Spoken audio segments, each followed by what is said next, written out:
Hey folks, it's Mr. Recorder. Let's do lesson 3. Lesson 3 is going to be more fun than wrangling rainbow barfing unicorns.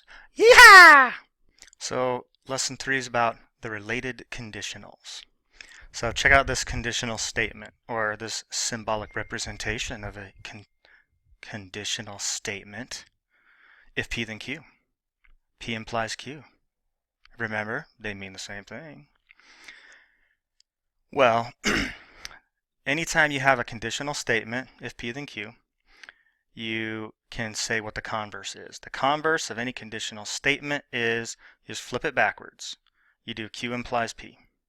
If Q, then P. So you exchange the hypothesis and conclusion. Now, we're not saying whether everything's true or false yet. We're just saying this is conditional, this is the converse. The next one is the inverse. The inverse is in the same order, P implies Q, but we do the negations. So if not P, then not Q, or not P implies not Q. And then the one that I was going to make my wrapper name, if teaching didn't work out, contrapositive. To write the contrapositive, isn't that awesome? That's a cool word. Contrapositive is, it's basically the negations, but in the converse order. So not Q implies not P. If not Q, then not P.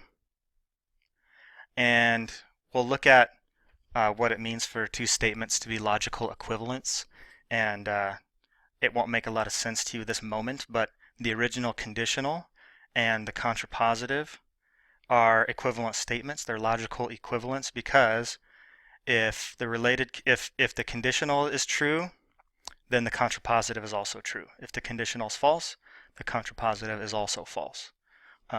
Similarly, the inverse and the converse always have the same truth value. Either they're both true or they're both false.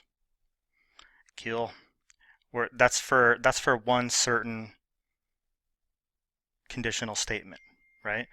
You can't say like, oh, well, the converse of this one conditional statement was true, so the inverse of some other conditional statement is true. Nah, it's the same. This P is the same all the way through.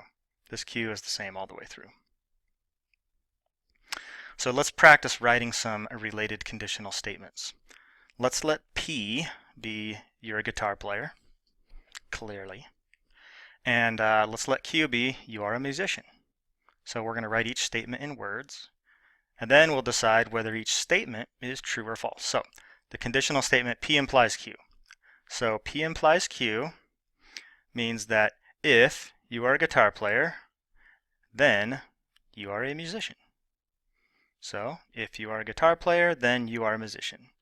And that's true because guitar players are musicians. If you play guitar, then you obviously play a musical instrument, which makes you a musician.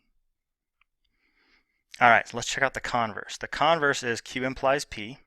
So if Q, then P. So the converse would say, if you are a musician, then you are a guitar player. Is that necessarily true? No, because not all musicians play the guitar. You could be a oboe player, or you might be a violin player, or a kazoo player. But you can be a musician, but not be a guitar player. The inverse of this statement is going to be not P implies not Q, which would be if you are not a guitar player, then you are not a musician. And is that true or false? That's false because even if you're not a guitar player, you can still be a musician. For the same reason that the converse was false, right? If you're not a guitar player, you might still be a piano player or a bassoon player, right? Or whatever Squidward played. What was that? Well, the contrapositive is not Q implies not P. So that would be if you are not a musician, then you are not a guitar player. And that has to be true because if you're not a musician, then you don't play any instruments, which means you don't play the guitar. So a person who's not a musician cannot be a guitar player. So let's talk like Canadians and check out an example. Let's let P be today's Thanksgiving, and let's let Q be it is the month of November. And so we're going to write each of these conditional and related conditional statements in words and then decide whether it's true or false. The conditional statement is P implies Q. If P, then Q. So if today is Thanksgiving Day, then it is the month of November. All right, is that true or false? Well, let's see. If today's Thanksgiving Day, then that means it has to be the third Thursday of November, which pretty much guarantees that you're in November. So that sucker is true. The converse would be Q implies P.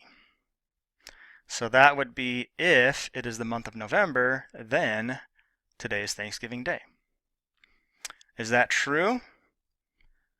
And remember, in order for a logical statement to be false, it only has to be false once. You only have to come up with one example of it not being true to say that that statement is false. Okay? In order for a logical statement to be true, it has to be true no matter what. So if it's the month of November, then today is Thanksgiving Day. Well, what if it is November 1st? There's no way that's ever going to be Thanksgiving Day. So this statement is false because you can be in the month of November without it being Thanksgiving Day. The inverse is not P implies not Q. So if today is not Thanksgiving Day, then it is not the month of November. If today is not Thanksgiving Day, then it is not the month of November. And we can use the same counterexample we used for the converse, right?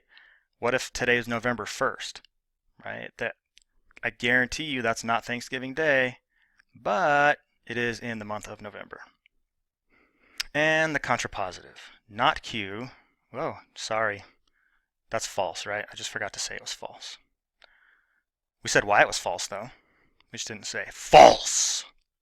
So the contrapositive, not Q implies not P. So not Q would be not if it's not the month of November, then today is not Thanksgiving Day. So if it is not the month of November, then today is not Thanksgiving Day. So if it's not the month of November, then you got no chance of it being the third Thursday of November. So there's no way it could be Thanksgiving Day. So this guy is true. So go ahead and bump on over to practice 3. Shoot me a message if you have any questions about that, or if you have any rainbow barfing unicorn problems. Check you later.